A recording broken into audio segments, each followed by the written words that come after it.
Hi pals, SisketEars here. I'm Tony. And I'm Mary. And welcome to our channel. Welcome. So, welcome to our channel. Today we're doing something fun. I hope you guys are going to enjoy it. It is October. It is the spooky season. Ooh. Discuss. Yeah. So, if you like this kind of content, which right now is spooky stuff, I don't know, whatever. Don't forget to hit the subscribe button and the notification bell. And at the end of this video, give us a big thumbs up. Yes. All right, so today we are participating in a collaboration put on by Val at Singer Family Adventures, Yes. with an S. It's tell a spooky story. Yeah. Scary story. Tell a Halloween spooky scary story. So, I think we have a perfect story. I do too. So not only do we know this story, it's part of our state's history. We've actually experienced it.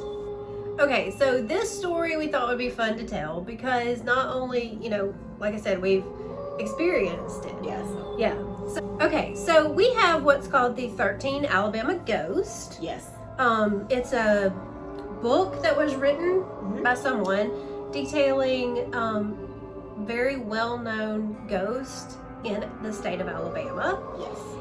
And we are going to be talking about one of them today. Yeah, one of the more prominent 13 Alabama Ghosts. Yeah. The book was actually written by Catherine Tucker Wyndham, and she's an alumni of the college where our story takes place. Yes. Which is Huntington College in Montgomery, Alabama. Correct.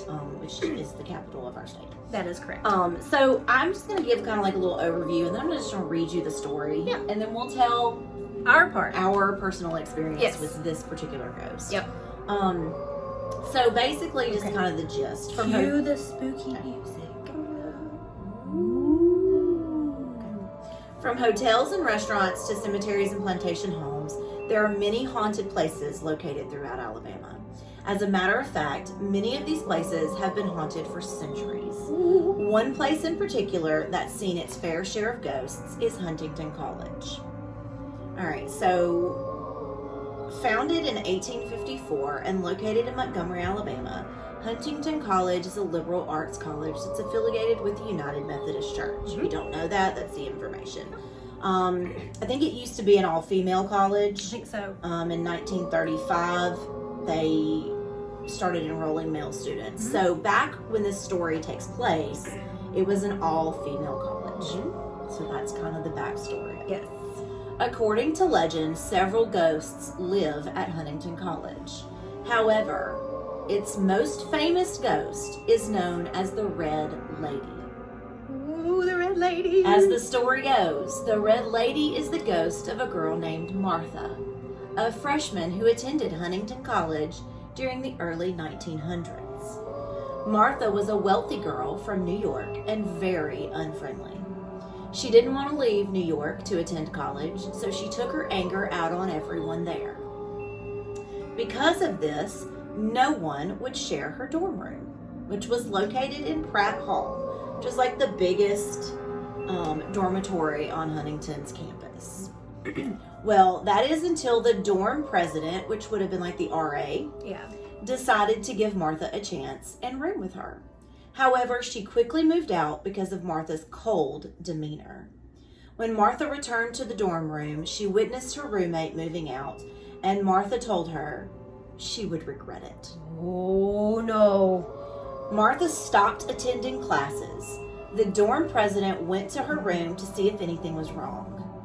When she arrived at Martha's room, she discovered Martha's lifeless body lying on top of a red bedspread soaked in blood. Oh my gosh. Because Martha was so depressed over the roommate moving out, she had committed suicide. Oh no. Pratt Hall is no longer used as a dormitory. Instead, the building houses some other things. It's not really relevant.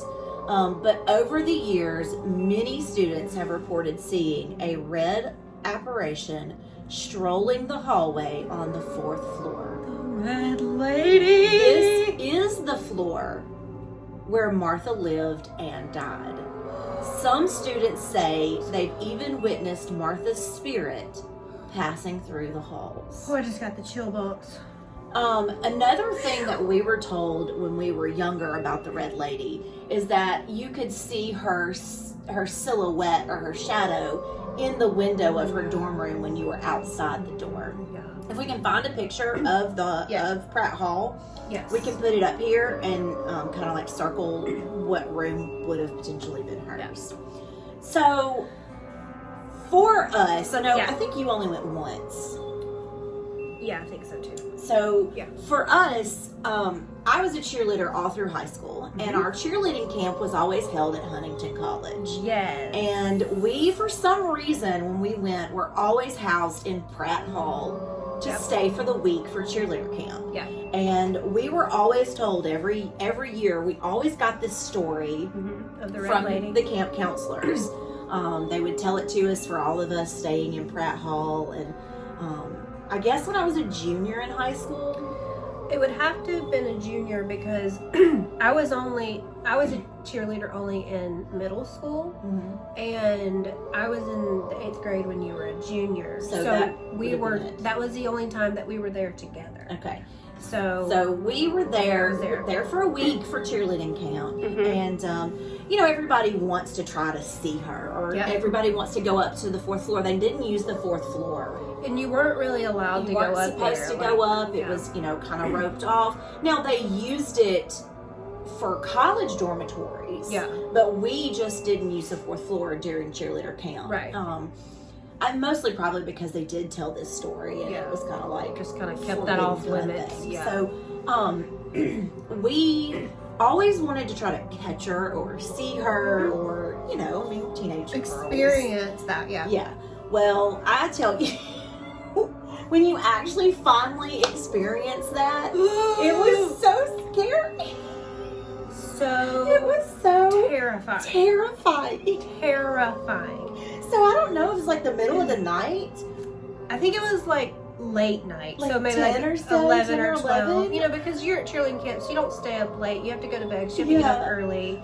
So it was probably like 10, 11 o'clock at night. We were all in our dorm rooms trying to wind down. What? Okay, so tell from your perspective what you remember, and then I'll tell how I remember. What I remember, and my memory is probably not as good as yours because I was younger, but this is what I remember, okay? I remember being in my little dorm room with my friend, so we had a roommate, in a college, just like we had 2 in a room. Dorm room. And it was, like I said, 10, 11 o'clock at night. We were trying to go to sleep. And, I just hear screaming in the hallway. Same. Like bloody murder screaming. Like like terrified terror, people. like sheer terror. So we're me and my roommate are like, oh my God, what is going on? And so we get up and we open the door and look out the hallway. And when we look down the hallway, there is this lady. No joke. In red, floating down the hallway. So you've seen, so take the Haunted Mansion. You know the scene when you come past it and the thing is floating? That is legit what it looks like. A legit just red person floating, not walking, floating down the hallway. She had no feet. We were screaming. We slammed the door. I was like, oh my God, what is it was her. It was terrifying. Terrifying. Yes, it was so scary. Is that what you remember? So I remember. So I do. I remember we're in our dorm, and so of course I'm rooming with and I'm a pretty bold, outgoing kind of person. But I'm rooming with this girl. I was rooming with Rebecca Henson at the time, and she is very forward. And so we popped the door open, and same thing. Which I think we were further down the hall. Yeah, maybe. Then I don't know. Right, we were pretty close to where she actually was. Right. Walking down the hall, and we look around because people are legitimately screaming in terror. Yes. And we look out, and seriously, I'm not kidding. I'm not kidding.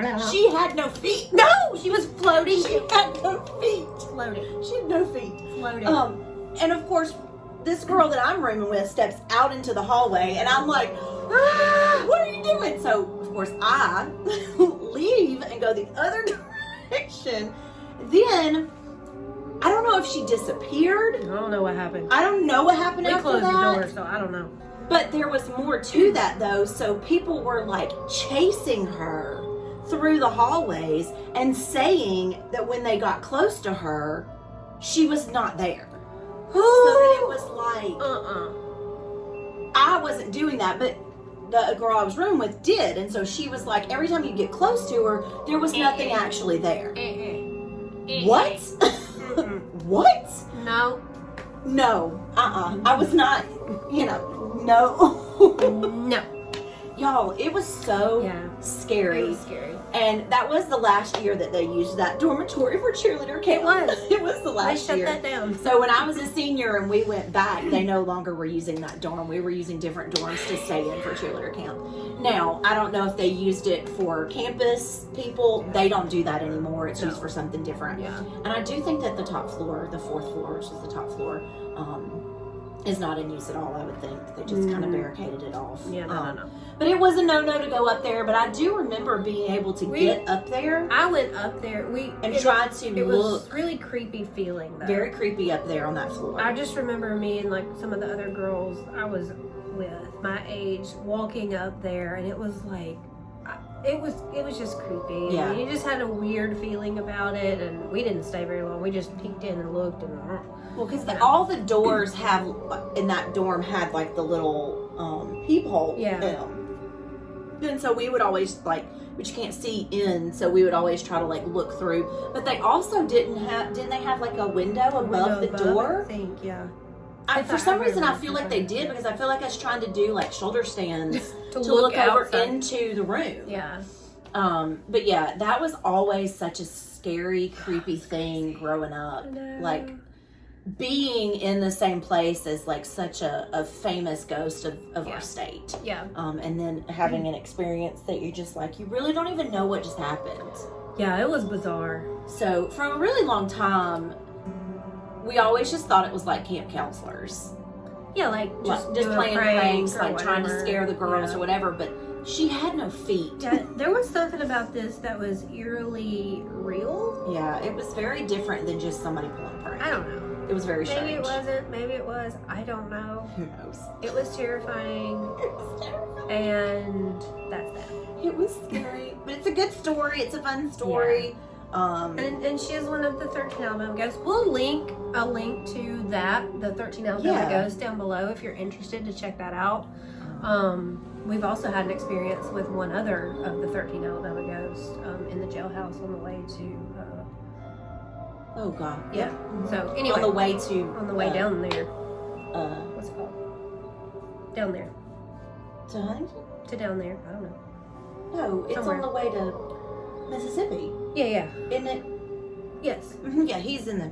He's You can see him. Anyway. Well, we can tell you that he was struck by lightning. Yeah, in the jailhouse. With his face pressed up against the window, and it killed him. And now, he appears every once in a while. Yeah.